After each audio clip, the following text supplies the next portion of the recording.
Mas afinal, por que os degustadores de vinho, os chefes de cozinha, ou alguém mesmo que queira provar um alimento e saber o gosto dele, precisa também cheirá-lo?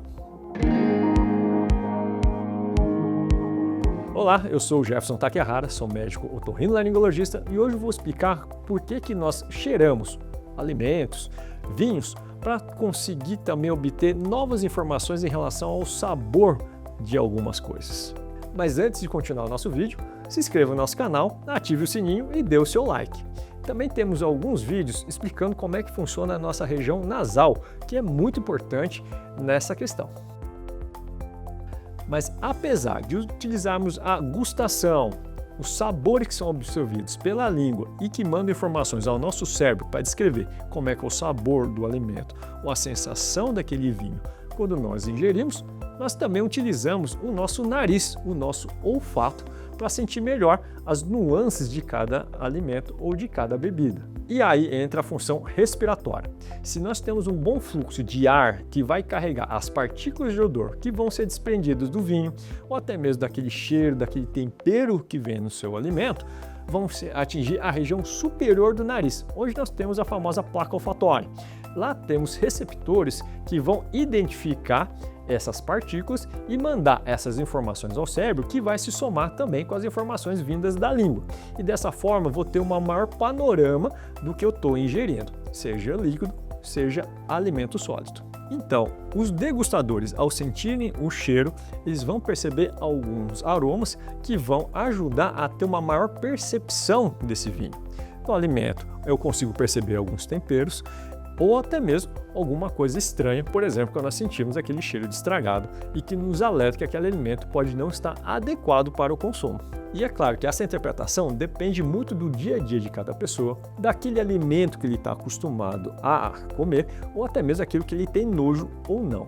É muito comum os orientais terem uma grande tolerância aos cheiros de peixe e frutos do mar, assim como alguns europeus terem mais tolerância aos cheiros de queijo. E o contrário, às vezes não ser tão agradável. Os europeus têm uma grande aversão em relação a alguns cheiros de peixe e assim como alguns orientais têm alguma aversão a alguns cheiros de queijo. É claro que isso não é regra, depende muito de como cada pessoa acaba adquirindo seu sabor e seu paladar durante seu desenvolvimento da vida. Quando crianças, temos uma grande predileção pelo doce, principalmente pela necessidade de carboidratos, para ter mais energia para brincar e para ajudar a se desenvolver. Conforme a gente vai amadurecendo, começamos a desenvolver melhor os gostos, principalmente para o amargo. E é por isso que é muito mais frequente os adultos preferirem alimentos com algum teor amargo do que as crianças pequenas. E a questão respiratória também é muito importante em situações, por exemplo, quando nós estamos gripados ou que nós temos de lembrança recentemente durante a infecção de Covid, onde muitas pessoas tiveram a perda do olfato e às vezes também do paladar durante a infecção. Chamaram muita atenção, a maioria dos casos foi revertida depois com um tratamento adequado, mas é claro que temos ainda uma pequena parcela que ainda está tendo dificuldades. É raríssimo a anosmia, a perda total, mas alguns ainda relatam, 5 anos depois da pandemia, que ainda a sensação de sabor ou do cheiro não é a mesma coisa antes da pandemia, e isso ainda está sendo muito estudado para entender as razões disso se manter por tanto tempo após. E por isso que muita gente, quando está com o nariz entupido, fala que a comida perde o sabor ou o gosto já fica meio estranho, não tem aquele sabor agradável. Porque para complementar aquilo que eu sinto pela língua, ela precisa do nariz livre. Não somente pela frente, mas também por trás. E por isso que muitos degustadores fazem um segundo movimento chamado retrogosto. O que seria o retrogosto? Seria pegar com o vinho dentro da boca, tentar soltar o ar pelo nariz. Dessa forma, as partículas de vinho que estão dentro da boca, elas conseguem, com o ar que sai, penetrar também por trás, pela via coana, chegar no teto nasal e ser absorvido pelas placas olfatórias e aumentar a maior área de percepção de cheiro. E com isso, eu consigo ter uma noção ainda aumentada do sabor deles. E por isso que às vezes a técnica, por mais seja estranho, ele ajuda sim a melhorar a percepção. Essa técnica de retrogosto também é utilizada por muitos chefes de cozinha para conseguir perceber nuances de alguns temperos específicos. Mas para a população em geral, o que vai chamar a atenção é que quando eu estou com o nariz entupido, às vezes eu vou ainda manter a sensação básica dos sabores. Salgado, doce, amargo, e o azedo. E atualmente nós temos o sabor umami, que é uma combinação desses sabores que aumenta a intensidade de sabor.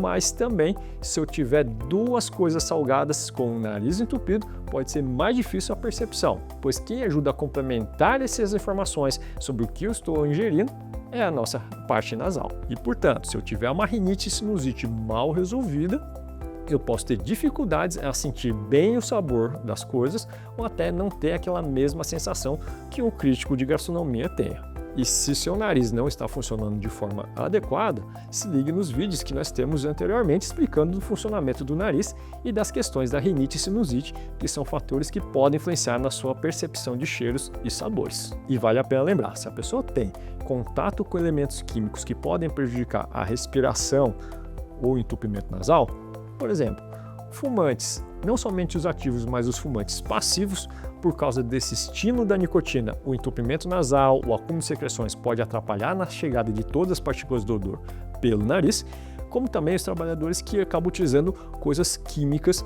como por exemplo o pessoal que trabalha em indústria química, mas também com muita frequência pessoas que trabalham com estética de cabelo, os cabeleireiros que fazem principalmente as escovas e principalmente com muita frequência em ambientes fechados e com substâncias com alta concentração de formaldeído, que acaba destruindo as regiões nasais que vão receber esse cheiro.